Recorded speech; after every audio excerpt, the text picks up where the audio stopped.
ನೂತನ ಮುಖ್ಯಮಂತ್ರಿ ಡಿಕೆ ಶಿವಕುಮಾರ್ಗೆ ಅಭಿನಂದನೆ ಸಲ್ಲಿಸುವ ಸಲುವಾಗಿ ಅಶ್ವತ್ಥ ಎಲೆಯಲ್ಲಿ ಅವರ ಭಾವಚಿತ್ರವನ್ನು ಮೂಡಿಸಿ ವಿಶಿಷ್ಟ ಕಲಾಕೃತಿ ರಚಿಸಲಾಗಿದೆ. ಈ ಕಲಾಕೃತಿಯನ್ನು ರಾಜ್ಯೋತ್ಸವ ಪ್ರಶಸ್ತಿ ಪುರಸ್ಕೃತ ಕಲಾವಿದ ಮಹೇಶ್ ಮರ್ಣೆ ಸಿದ್ಧಪಡಿಸಿದ್ದಾರೆ.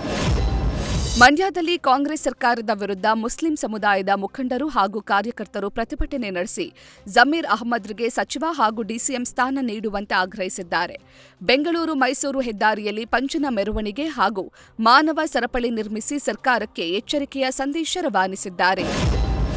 ನೂತನ ಮುಖ್ಯಮಂತ್ರಿ ಡಿಕೆ ಶಿವಕುಮಾರ್ಗೆ ಸಲಹೆ ನೀಡಿರುವ ಹಿರಿಯ ರಾಜಕಾರಣಿ ಎಚ್. ವಿಶ್ವನಾಥ್, ಮೈಸೂರಿನ ಅಭಿವೃದ್ಧಿಗಾಗಿ ಅನುಭವಿ ತಂಡ ರಚಿಸಿ ಅವರ ಸಲಹೆ ಪಡೆದು ಕಾರ್ಯನಿರ್ವಹಿಸುವಂತೆ ಹೇಳಿದ್ದಾರೆ.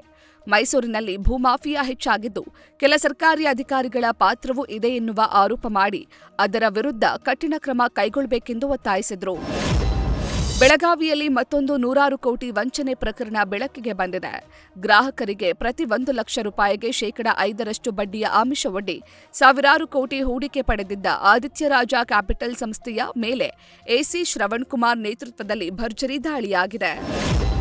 ಚಿಕ್ಕಮಗಳೂರು ಜಿಲ್ಲೆಯಲ್ಲಿ ಮುಂಗಾರು ಪೂರ್ವ ಮಳೆ ಅಬ್ಬರಿಸುತ್ತಿರುವ ಹಿನ್ನೆಲೆಯಲ್ಲಿ ಮಳೆಗಾಲ ಎದುರಿಸಲು ಜಿಲ್ಲಾಡಳಿತ ಸಂಪೂರ್ಣ ಸನ್ನದ್ಧವಾಗಿದೆ ಎಂದು ಜಿಲ್ಲಾಧಿಕಾರಿ ಭವರ್ ಸಿಂಗ್ ಮೀನಾ ತಿಳಿಸಿದ್ದಾರೆ.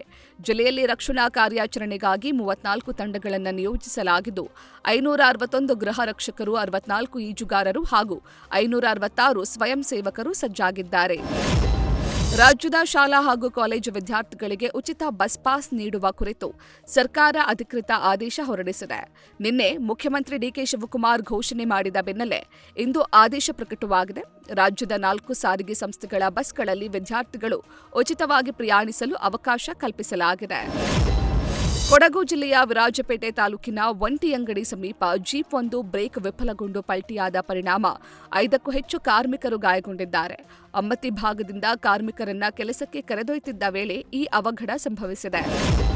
ಚಿತ್ರದುರ್ಗ ತಾಲೂಕಿನ ಭರಮಸಾಗರ ಗ್ರಾಮದಲ್ಲಿನ ಖಾದಿ ಪರಸ್ಪರ ಸಹಕಾರ ಸಂಘದ ಜಾಗವನ್ನು ಅಕ್ರಮ ದಾಖಲೆ ಸೃಷ್ಟಿಸಿ ಖಾಸಗಿ ವ್ಯಕ್ತಿಗಳಿಗೆ ಮಾರಾಟ ಮಾಡಿರುವ ಆರೋಪ ಕೇಳಿಬಂದಿದೆ.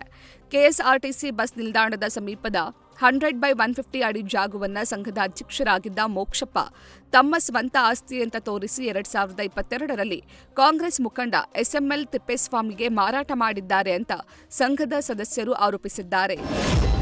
ಕರಾವಳಿ ಕರ್ನಾಟಕ ಭಾಗಕ್ಕೆ ಮಂಗಳೂರಿನಲ್ಲಿ ಸಂಚಾರಿ ಹೈಕೋರ್ಟ್ ಪೀಠ ಸ್ಥಾಪಿಸುವ ಪ್ರಸ್ತಾವನೆಗೆ ಚಿಕ್ಕಮಗಳೂರು ವಕೀಲರ ಸಂಘ ತೀವ್ರ ಆಕ್ಷೇಪ ವ್ಯಕ್ತಪಡಿಸಿದೆ. ಸಿದ್ದರಾಮಯ್ಯ ಅವರು ಹೈಕೋರ್ಟ್ ಮುಖ್ಯ ನ್ಯಾಯಮೂರ್ತಿಗಳಿಗೆ ಬರೆದಿರೋ ಶಿಫಾರಸು ಪತ್ರದಲ್ಲಿ ಚಿಕ್ಕಮಗಳೂರು ಸೇರಿದಂತೆ ಹಲವು ಜಿಲ್ಲೆಗಳನ್ನು ಒಳಗೊಂಡಿರುವುದನ್ನು ಸಂಘ ವಿರೋಧಿಸಿದೆ. ಪೂರ್ವ ಮುಂಗಾರು ಮಳೆ ನಿರೀಕ್ಷಿತ ಪ್ರಮಾಣದಲ್ಲಿ ಬಾರದ ಕಾರಣ ಚಿಕ್ಕಮಗಳೂರು ಜಿಲ್ಲೆಯಲ್ಲಿ ಹೆಸರು, ಉದ್ದು ಹಾಗೂ ಅಲಸಂದೆ ಬಿತ್ತನೆ ಪ್ರದೇಶ ಕಳೆದ ವರ್ಷಕ್ಕಿಂತ ಕಡಿಮೆಯಾಗಿದೆ ಎಂದು ಜಂಟಿ ಕೃಷಿ ನಿರ್ದೇಶಕ ತಿರುಮಲೇಶ್ ತಿಳಿಸಿದ್ದಾರೆ. ಆದರೆ ಜಿಲ್ಲೆಯಲ್ಲಿ ಬಿತ್ತನೆ ಬೀಜ ಹಾಗೂ ರಸಗೊಬ್ಬರಗಳ ಕೊರತೆ ಇಲ್ಲ ಅಂತ ಸ್ಪಷ್ಟಪಡಿಸಿದ್ದಾರೆ.